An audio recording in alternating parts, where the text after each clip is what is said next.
मेरा नाम है सुरेंद्र सिंह और आप देख रहे हैं एसएम न्यूज़। हमारे साथ सही राम रावत हैं और जो हमेशा एक एक्टिविस्ट हैं, समाज के हित की बात करते हैं। लगातार समाज की जहाँ भी कोई ज़रूरतमंद की बात होती है वहाँ पर आवाज़ उठाने के लिए तैयार रहते हैं। स्वागत है सर आपका।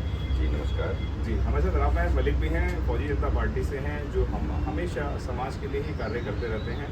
आपका भी स्वागत है सर हमारे साथ। धन्यवाद। जी, राम नायक मलिक जी, सबसे पहले मैं आपसे सवाल रखना चाहूँगा। आनन फानन के अंदर तुरंत ही देश का कानून मंत्री को बदल दिया जाता है, क्या कहना चाहेंगे, किस नज़र से देखते हैं? सुरेंद्र, ये एक्चुअली एक कानून मंत्री की बात नहीं है जी। ये सरकार जो वर्तमान में चल रही है पिछले 9 साल से, इनका कोई मकसद अलग ही था। वो उस मकसद को लेके आए थे और वो अलग अलग मंत्रियों को एजेंडे दिए गए थे, टास्क दिए गए थे, उसके थ्रू ये उसके माध्यम से ये उसको पूरा कर रहे थे। अब ये कानून मंत्री उसमें फंस इसलिए गए क्योंकि पिछले, और ये कहीं क्या आप क्या समझते हैं कि कानून मंत्री अपनी मर्जी से कह रहा था? नहीं, इनको हिदायत थी। ये सरकार की तरफ से हिदायत थी, इनके मुखिया से हिदायत थी कि इनको ऐसे ऐसे करना है। और आप देख लीजिए अभी इनका मेन एजेंडा क्या था कि एक ये जुडिशरी किसी तरह बची है, इनकी भी अपॉइंटमेंट अगर हमारे हाथ में आ जाए तो कुछ फिर देश में करने के लिए बचेगा नहीं। आप देखिए जहाँ जहाँ इनकी ईडी का इस्तेमाल इन्होंने किया, सीबीआई का इन्होंने किया, इनकम टैक्स का इन्होंने किया, तो ये चाहते थे।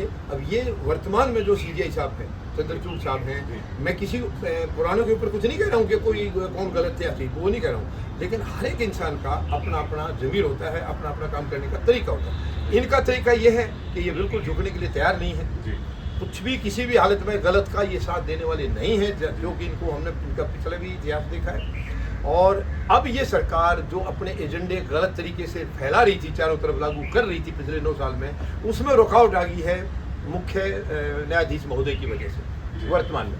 अब इनका क्या किया जाए? तो ये इनके थ्रू इनको बदनाम करने की कोशिश की गई है, इनको जो है ट्रोल किया गया है, बहुत कोशिश की, लेकिन वो टस से बस हुए नहीं। तो आखिर में सरकार की बदनामी ज़्यादा होने लगी है और उसको उठा के बदल दिया है। तो ये कोई नई बात नहीं है और न ही वो अपना वो तो बलि का बकरा बना दिया। उसको कहलवाई जा रही थी मुखिया से।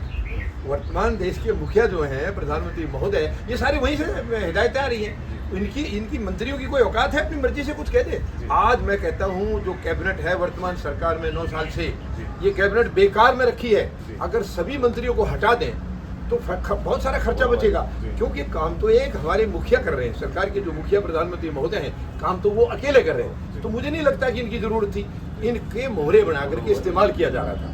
अब क्या कारण है कि चंद्रचूड़ साहब अपने हट पे अड़े हुए रहते हैं और अपने एक गौरवमय तरीके से कार्य करते हैं, वह किसी के प्रेशर में काम नहीं करते? क्या कहेंगे? नहीं, इनका पुराना इतिहास भी मैंने, ये जो वकील थे तब का भी मैंने इनका इतिहास देखा है। ये कभी झुके नहीं। जब वकालत करते थे तब भी बिल्कुल बेबाक तरीके से करते थे। और जब आपको ध्यान होगा, मुख्य न्यायाधीश बनने के बाद इन्होंने खुद अपने पिताजी, जो कि मुख्य न्यायाधीश थे, इनके पिताजी भी, उनका भी एक फैसला बदली किया है। तो इनका जो है बिल्कुल पूरा बैकग्राउंड, मैंने सारी हिस्ट्री इनकी देखी है। ये कभी भी झुके नहीं है किसी भी, जैसे बहुत लोग कंप्रोमाइज कर जाते हैं, ये कंप्रोमाइज नहीं कर रहे हैं। और वर्तमान में ये जो भी फैसले ले रहे हैं वो देश हित में ले रहे हैं, सरकार हित में नहीं ले रहे हैं। जबकि कानून मंत्री के माध्यम से सरकार के मुखिया यानी कि प्रधानमंत्री महोदय अपने एजेंडे इनके माध्यम से पूरे कराना चाह रहे थे। मैं कहूँगा नहीं, किसी का नाम लेकर कुछ नहीं कहूँगा, लेकिन कई बार हुए हैं जो सरकार की इच्छा के मुताबिक वहाँ से फैसले हुए हैं। और सबको मालूम है, आप कहेंगे तो मैं नाम भी ले दूंगा, कोई दिक्कत नहीं है, लेकिन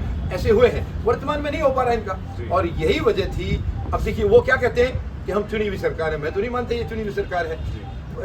2014 में आई थी, शायद वो चुनी हुई थी। 19 में सरकार चुन के नहीं आई, ये ईवीएम मशीन से आई है। ये चुनी हुई सरकार नहीं है। क्या बात कर रहे हैं मलिक साहब? अगर ईवीएम से आती तो भी कांग्रेस इतनी ताकत से नहीं जीती। सुरेंद्र, मैं आपको एक बताता हूँ, ये बहुत बड़ी साजिश है। आप यकीन करना, कांग्रेस अपने दम पर नहीं जीती है।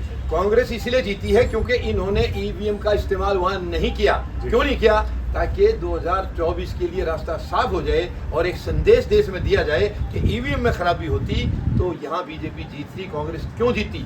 तो ये जानबूझ के इन्होंने ईवीएम का इस्तेमाल नहीं किया है। एक राज्य की सरकार कुर्बान कर दी इन्होंने, लेकिन ईवीएम को सही साबित करने के लिए ये इन्होंने एजेंडा रखा था और वो अपने एजेंडे में कामयाब। देश अगर खुश हो रहा है कि बीजेपी हार गई है, कांग्रेस जीत गई है, तो इसमें खुश होने की कोई बात नहीं है। ये इनकी एक साजिश थी। साजिश के तहत ईवीएम का इस्तेमाल नहीं किया, इसलिए कांग्रेस जीती है। जी, कानून मंत्री बदलने से कौन कौन से परिवर्तन आ सकते हैं? देखिए, कानून मंत्री बदलने से कोई परिवर्तन ज़्यादा मुझे नहीं लगता इसमें आएगा, क्योंकि दूसरा जो कानून मंत्री है वो कोई मेरे आप जैसा थोड़ा बना दिया, वो भी इन्हीं का है, इन्हीं की टीम का है। और इनकी टीम वाले को तो ये कहना पड़ेगा, जो वो कहेंगे वो इनको करना पड़ेगा। केवल फर्क इतना आएगा कि अब एकदम से वो उसका एजेंडा लेकर के नहीं जाएगा, क्योंकि वो एजेंडा बदनाम हो चुका है। ये जगह जगह जाकर के, ये नहीं, देखिए मुख्य न्यायाधीश जो देश के होते हैं, मैं उनसे ऊपर किसी को मानता नहीं हूँ।